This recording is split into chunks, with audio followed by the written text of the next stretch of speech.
Olá, parabéns! Se você está assistindo esse vídeo é porque você está dando continuidade ao seu estudo da palavra. Nós estamos estudando o livro do Apocalipse e juntos estamos estudando escatologia, já que o livro do Apocalipse seja o livro mais poderoso aí em escatologia na nossa Bíblia, né? Existem outros livros também escatológicos, como você encontra muita escatologia no livro de Daniel, no livro de Ezequiel, Zacarias, né? Esses livros também são muito bons. Quando você estuda escatologia, você passa por eles. Você quer entender as profecias bíblicas, nós estudamos também esses livros, como o livro de Tessalonicenses também é um livro escatológico, né? Nós vamos citar muito em breve quando falarmos sobre o arrebatamento e outros assuntos também, que eu vou trazer muitos assuntos aqui legais, gente. Vamos entrar logo no assunto de hoje então, tendo a apostila aí. Falando um pouco sobre o autor do livro, né? No capítulo 1, o autor do livro do Apocalipse, ele se identifica como João. E desde o século II depois de Cristo, acredita-se, né, acreditava-se ou acredita-se que João foi de fato o apóstolo João, o apóstolo do amor que escreveu o livro do Apocalipse, tá? Não havia nenhuma dúvida quanto a isso. Né? Há uma apostolicidade por trás desse livro, né? As igrejas, elas escreviam cartas. Você sabe a diferença do Antigo Testamento e do Novo Testamento? É que no Novo Testamento são uma conjunção de cartas, né? Uma ligação de cartas que eram escritas naquela época entre as igrejas, né? Cartas doutrinárias, cartas pastorais, etc. No livro do Antigo Testamento nós temos livros, né? O Pentateuco eram os rolos naquela época, né? O Pentateuco, por exemplo, Penta, 5, Teuco, rolos. Então eram livros, né? Então, no Novo Testamento nós temos cartas e nós temos a carta do Apocalipse também, que faz parte do cânon, né? Esse grupo de cartas que foram consideradas inspiradas pelo Espírito Santo. E um dos critérios que foram usados nessa época é chamada de apostolicidade. O que é isso? Naquela época, muitas cartas rodavam pelas igrejas. Alguns até assinavam com nomes de apóstolos que andavam com Jesus, mas que não eram eles que escreveram, né? Eles assinavam o nome para dar crédito àquela carta. É igual hoje nesses comentários do WhatsApp, né? Que chega, às vezes, uma profecia e coloca lá o nome de alguém que é conhecido, famoso, aí todo mundo pega, nossa, foi a fulana que escreveu. E quando você vai saber, aquela pessoa não escreveu nada daquilo, na verdade. Colocaram o nome para dar uma certa credibilidade. Da mesma forma estava acontecendo isso naquela época. Então, a igreja ela criou algumas regras básicas para poder decidir quais seriam as cartas que de fato iriam entrar no nosso cânon do Novo Testamento, né? Quais seriam essas cartas que já rodavam as igrejas. Então, um dos principais critérios usados foi chamado de apostolicidade. O que é isso? A apostolicidade os apóstolos que andaram com Jesus, diretamente com ele, o que eles escreveram, e também o máximo, discípulos dos apóstolos que andaram com Jesus. Por exemplo, João Marcos, né, que escreveu o livro de Marcos, o sobrinho primo de Barnabé, ele era discípulo de Pedro. Quando você lê o livro de João Marcos, ou o livro de Marcos, de Mateus, Marcos, Lucas e João, Marcos, você está lendo as memórias de Pedro, ele escreveu tudo que Pedro passou para ele, né? Então, nós temos o Lucas, o médico amado, ele não andou diretamente com Jesus, né? Na verdade, dos 4 evangelhos, vamos lá, Mateus, Marcos, Lucas e João. Mateus é Levi, que foi discípulo direto de Jesus, mas João Marcos, ou o livro de Marcos, não foi diretamente com Jesus, ele era discípulo de Pedro. Lucas, o médico amado, também não andou diretamente com Jesus, não era um dos 12 discípulos, né? Ele andou com o apóstolo Paulo. E nós temos o livro de João, que aí é o apóstolo do amor, que escreveu sua carta. Então, a apostolicidade, porque quanto mais próximo daquela época, quanto mais perto da época, mais veracidade aquilo tem, né? Mais perto de Jesus. Da mesma forma, do século II para trás, a igreja acreditava, não havia nenhuma dúvida de que João foi o escritor do livro, entendeu? Então, a partir do século III, um homem chamado Dionísio que começou a dizer que, bem provável que não foi João que escreveu, fazendo um estudo sobre a literatura, a maneira como ele escreveu, há uma diferença literária, né, na escrita e outros critérios que ele usou, mas que de fato do século II para trás, eu prefiro acreditar do século II para trás do que do século III para frente, né? E bem provável que foi João mesmo, o apóstolo João. Essa intimidade toda é só para o João, gente, né? Então, a data do livro do Apocalipse, há uma discussão, né, que Há alguns que acreditam que o livro do Apocalipse aconteceu no ano anterior ao ano 70 depois de Cristo. O que aconteceu no ano 70 depois de Cristo? No ano 70 depois de Cristo, né, após a morte de Jesus, ressurreição, ascensão, no ano 70, bem lá na frente, é marcado pelo general Tito Romano, que veio e destruiu Jerusalém, destrói o templo de Jerusalém, né? Então, alguns acreditam que o livro foi escrito antes desse acontecimento. Isso provavelmente, os preteristas, né, vou falar um pouco sobre isso, que acreditam isso, porque eles tinham uma maneira de ver o livro do Apocalipse como cumprimento daquilo tudo que aconteceu naquela época, né? E se isso aconteceu, isso provavelmente aconteceu na época do imperador César, Nero César, mas é bem provável que essa teoria já foi vencida e, na verdade, é bem provável, se adota hoje, que o escrito do Apocalipse provavelmente foi na década de 90 depois de Cristo, provavelmente ali no ano 96, 94 depois de Cristo, mas nunca antes da queda de Jerusalém. Tá bom? Então é só para a gente entender. Se é de fato, e provavelmente depois da queda de Jerusalém no ano ali 90, 96, tá?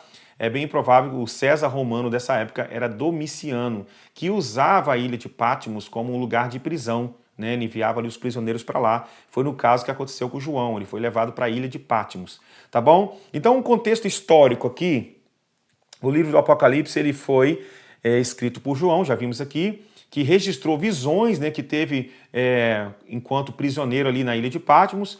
Os destinatários, quem foram os primeiros destinatários da carta do Apocalipse? Foram os irmãos das 7 igrejas da Ásia, certo? Vou colocar na tela aí para você os nomes das 7 igrejas, vai ter uma aula que nós vamos falar sobre elas, tá? Então vamos lá, as 7 igrejas da Ásia Menor, ali ficava na atual região ocidental da Turquia, hoje, né, a Turquia. As 7 igrejas são Éfeso, Esmirna, Pérgamo, Tiatira, Sardes, Filadélfia e Laodiceia, beleza? Nessa época, né, que foi escrito o livro de João, já estava havendo muita perseguição aos cristãos, tá? Havia, na própria carta à igreja de Esmirna, no capítulo 2, alertado que ainda mais perseguições haveriam de acontecer. Além disso, além dessas perseguições, a igreja estava sendo muito atacada pelos falsos mestres. O próprio apóstolo Paulo profetizou que isso iria acontecer, né? Dos lobos devoradores que se iriam infiltrar no meio da igreja trazendo falsos ensinos. Inclusive o apóstolo Paulo bateu de frente no livro de Gálatas com esses falsos mestres, né? Nas suas cartas ele bate de frente com os falsos mestres que estavam invadindo a igreja e disseminando um falso evangelho. E ele diz, olha, sejam anátema aqueles que pregaram um evangelho que não seja o evangelho que eu preguei, o evangelho de Cristo a vocês. Muito bem, então além disso os falsos mestres, e eles queriam trazer, né, o paganismo, eles queriam fazer uma espécie de unidade entre o paganismo e o cristianismo, vamos dizer cristianismo, né? Mas eles eram influenciados demais pela filosofia grega, principalmente o pensamento, há uma heresia que invadiu a igreja e quase destruiu, né, a fé cristã, chamado gnosticismo. Tem uma aula aqui na minha plataforma que eu falo sobre isso na aula dos evangelhos, quando eu falo sobre o livro de João, o contexto histórico. Então, se você não é assinante e só adquiriu o curso, seja um assinante para você também ter acesso a essas aulas dos evangelhos. Você pode adquirir comigo também, pode me chamar no zap, eu vou deixar o zap para você na apostila aí, tá bom? Caso você não seja um assinante, porque os assinantes têm direito também de acesso exclusivo a outros cursos. Então, se você é um assinante, você pode parar essa aula e assistir a aula sobre João, tá bom? Lá eu falo sobre quem é João e tal, vai acrescentar demais aqui no entendimento dessa aula de hoje. Então, o gnosticismo, eu também falo sobre o gnosticismo, como João inteligentemente bate de frente com o pensamento gnóstico, né? Quando eles acreditarem que não foi Deus, o verdadeiro Deus que construiu todas essas coisas, eles tratavam a matéria como algo pejorativo, né? E João bate de frente com esse pensamento gnóstico. Então, as heresias, as perseguições físicas, perseguições morais, tudo isso estava acontecendo, estava iniciando ali nesse tempo em que foi escrito o livro do Apocalipse. Esse é o contexto histórico, tá? Então isso aqui é um cenário, né, que foi construído onde Jesus deu a João, você vê essa aqui, né? Deus fala a Cristo e Cristo fala a João e João traz traz cartas às igrejas. Então são revelações importantes aos cristãos daquela época para dar esperança para eles que apesar de todo aquele sofrimento, todas aquelas dificuldades, né, em Romanos Paulo fala que o sofrimento do tempo presente não há de se comparar com a glória que há de ser revelada em nós. Então a fé, a esperança e o amor eram as três colunas, né, ministradas às igrejas que estavam sofrendo muita perseguição nessa época. Então é legal ter esse entendimento, né, pelo menos um pouco do entendimento histórico da época, para você entender que o propósito do livro do Apocalipse não era para gerar medo, mas para mostrar que Deus tem uma promessa e ele vai trazer juízo, ele vai vencer Satanás. No final, Satanás será definitivamente vencido, né? Definitivamente destruído, lançado no lago de enxofre. E os cristãos, então, vão viver um tempo de paz, de prosperidade, como eu falei na última aula, né, daquela visão dos dois mundos. E na próxima aula ainda vou falar sobre isso, vou trazer um quadro aqui com slides para vocês, eu vou até deixar os slides para você baixar também, guardar de lembrança aí do nosso curso do Apocalipse, beleza? Então eu falei um pouco do autor, né, acho que não tem muito o que falar muito dele, o apóstolo João, o contexto histórico, as perseguições que eles estavam sofrendo, os ataques dos mestres, perseguições morais, né, e etc, beleza? Então, para a gente adiantar mais a aula de hoje, falando um pouco sobre diferentes interpretações sobre o livro do Apocalipse, tá? Preste muita atenção nisso. Por que é importante entender isso? Por quê? Porque quando nós vamos estudar o livro do Apocalipse, nós temos que saber qual tipo de abordagem nós teremos. É como se fosse preconceitos que são construídos, né, que influenciam a maneira como nós entramos no livro, né? Existem alguns preconceitos, né, conceitos pré-estabelecidos com que alguns estudiosos vão direto para o livro do Apocalipse e aí a partir dessa abordagem influencia por demais até onde ele vai chegar na sua perspectiva, na maneira como ele enxerga o livro, tá bom? Vamos falar sobre essas abordagens aqui, tá? E no final eu vou dizer para você qual tipo de abordagem nós podemos abraçar aqui no nosso curso para que a gente possa olhar para o livro do Apocalipse, tá? Então, falando basicamente, se você quiser pesquisar mais sobre isso, pesquise, tá? Você pode mergulhar no entendimento, mas eu estou trazendo para vocês a base, né, pelo menos o norte aqui para vocês do nosso curso, tá? Primeiro, tá aí na tela, eu vou botar para você, preterista. Diz que praticamente tudo que está no livro do Apocalipse já se cumpriu.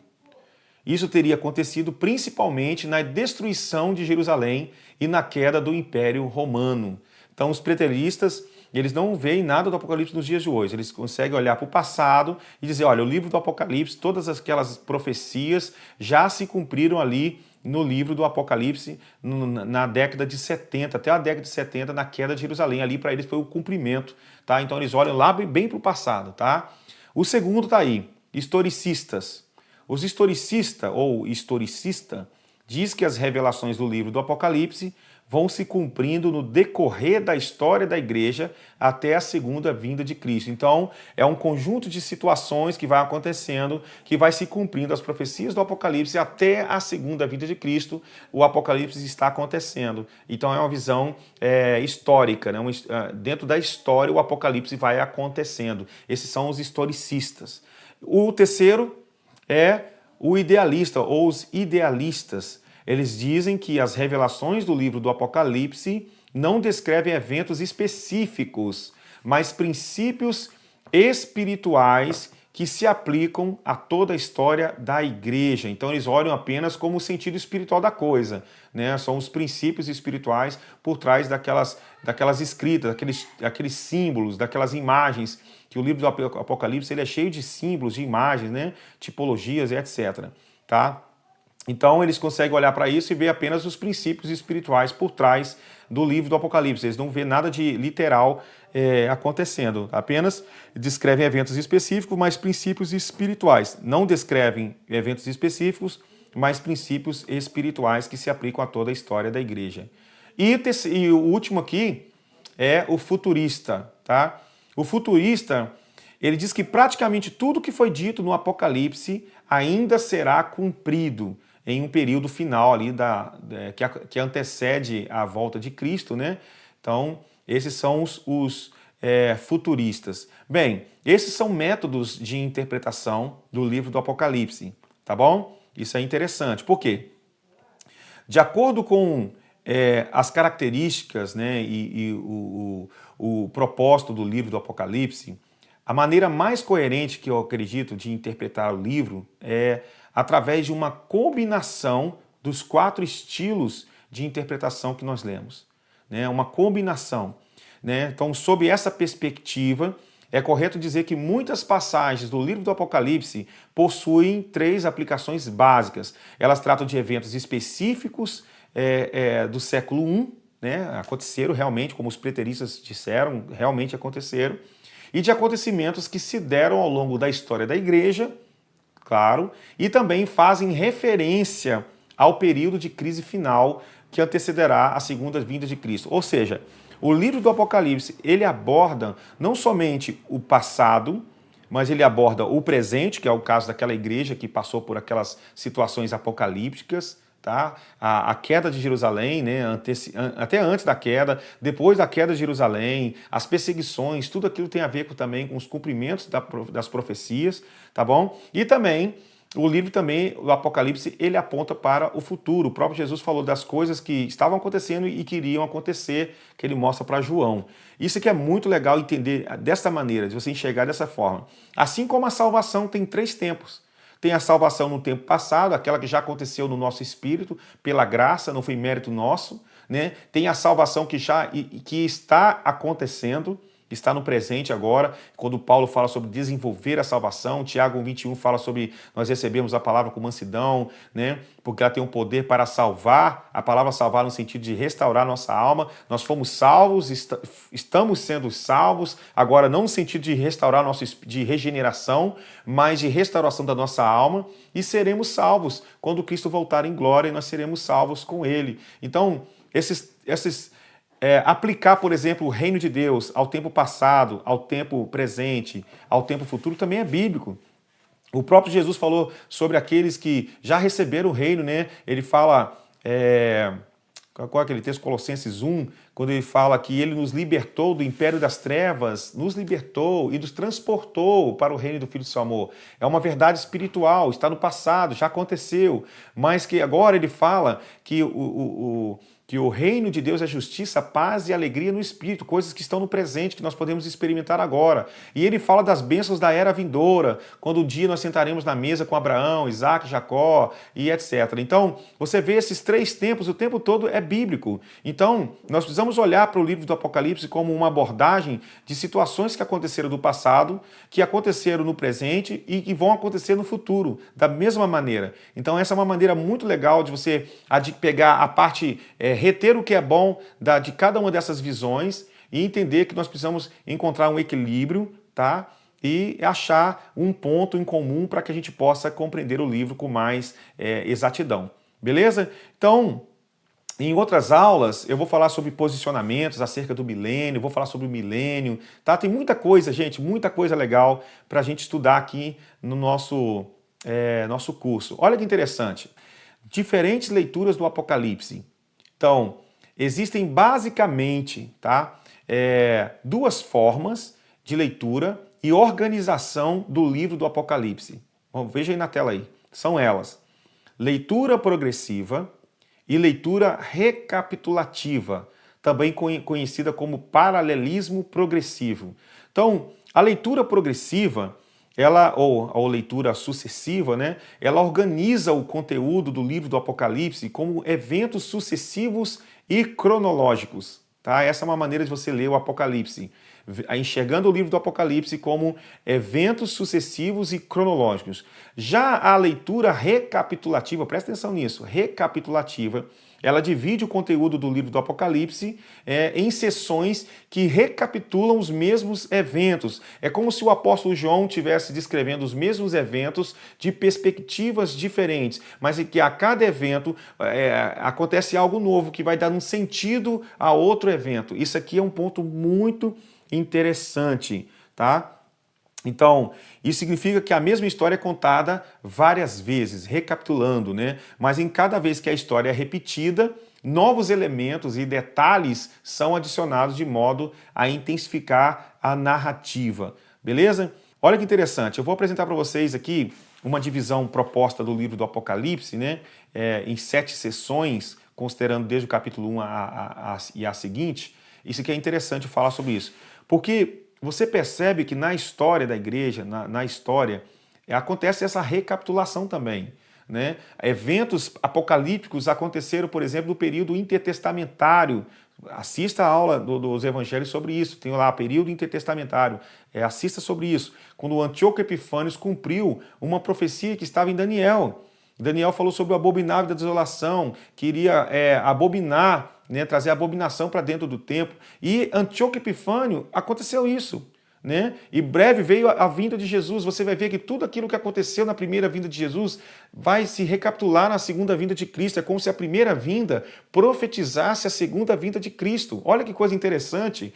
Então, ao longo da história, nós tivemos alguns anticristos. Antíoco Epifânio, temos na nossa história Hitler, temos Herodes. Você sabia que as letras do nome do Herodes, juntando de acordo com o hebraico, né, eles vão pelos números dos correspondentes, o nome de Herodes dá exatamente o número 666. Olha que interessante, né? O número 666 é uma dízima periódica, né? Jesus é 7, né? O 7 é completo, Deus é completo, ele é perfeito, 7. O homem é 666, né? Ele nunca é perfeito como Deus. 666 é uma dízima periódica. Muito interessante, então. Você vê que ao longo da história é como se fossem situações que profetizavam para outra geração e a história vai sendo contada. Uma vez eu li um livro do Rick Joyner chamado Na Sombra das Coisas que Virão. É como se aquilo tudo ainda acontecesse como sombras que apontavam para o futuro e que aquilo que acontecia de uma forma local, ali regional, vai aumentando a cada ano, a cada século, até que aquelas profecias vão se cumprindo, até chegar o dia que isso vai ser universal. E já está acontecendo, agora já não é mais local, mas já está acontecendo profecias apocalípticas universalmente falando. Uau! Isso é incrível, você não acha? Muito bem. Então vamos lá rapidamente. A divisão proposta do livro do Apocalipse em 7 sessões, considerando desde o capítulo 1, é a seguinte. Estou apresentando para vocês uma das primeiras divisões aqui para você, depois eu vou apresentar outras propostas para você começar a visualizar o livro do Apocalipse, tá bom? Tá aí. Capítulos 1 a 3, cartas 7 igrejas da Ásia Menor, Cristo no meio dos 7 castiçais. Capítulos 4 a 7, os 7 selos. Capítulos 8 a 11, as 7 trombetas. Capítulos 12 a 14, o nascimento de Cristo, o dragão perseguidor. Isso aqui é uma visão de uma batalha espiritual, uma visão louca assim, né? Capítulo 12 de Apocalipse. Capítulos 15 a 16, as 7 taças. Capítulos 17 a 19, a queda da Babilônia. Capítulos 20 a 22, o reino dos santos, milênio e juízo final. Isso que eu estou falando com vocês, irmãos. Lembra quando eu falei das abordagens, né? Preterista, preterista, historicista, idealista e o futurista? Eles carregam alguns princípios ali que a gente consegue entender, né? Os preteristas, olhando para acontecimentos que aconteceram ali antes do ano 70 depois de Cristo, realmente aconteceu um apocalipse ali, mas foi regional, depois foi aumentando, né? Chegou até Hitler. Uau, já aumentou o negócio. E vai aumentando, e vai aumentando. Nós temos Herodes e outros anticristos. Na verdade, já existe o espírito do anticristo que já está no mundo, né? Nós vamos falar muito sobre isso. Tem muita coisa para falar, gente, muita coisa. Vamos estudar, gente, vamos estudar. Não desista dos estudos. Continue aqui comigo. E na próxima aula a gente vai falar sobre a visão dos dois mundos. Vamos construir aquele quadro profético e depois vamos falar de coisas muito legais e vamos estudando o livro, beleza? Deus abençoe, espero que você tenha gostado. Gente, é importante que você dê o seu comentário, para nós é importante. Dá o seu comentário e dá aula, tá bom? Beijo para vocês, até o próximo encontro. Tchau.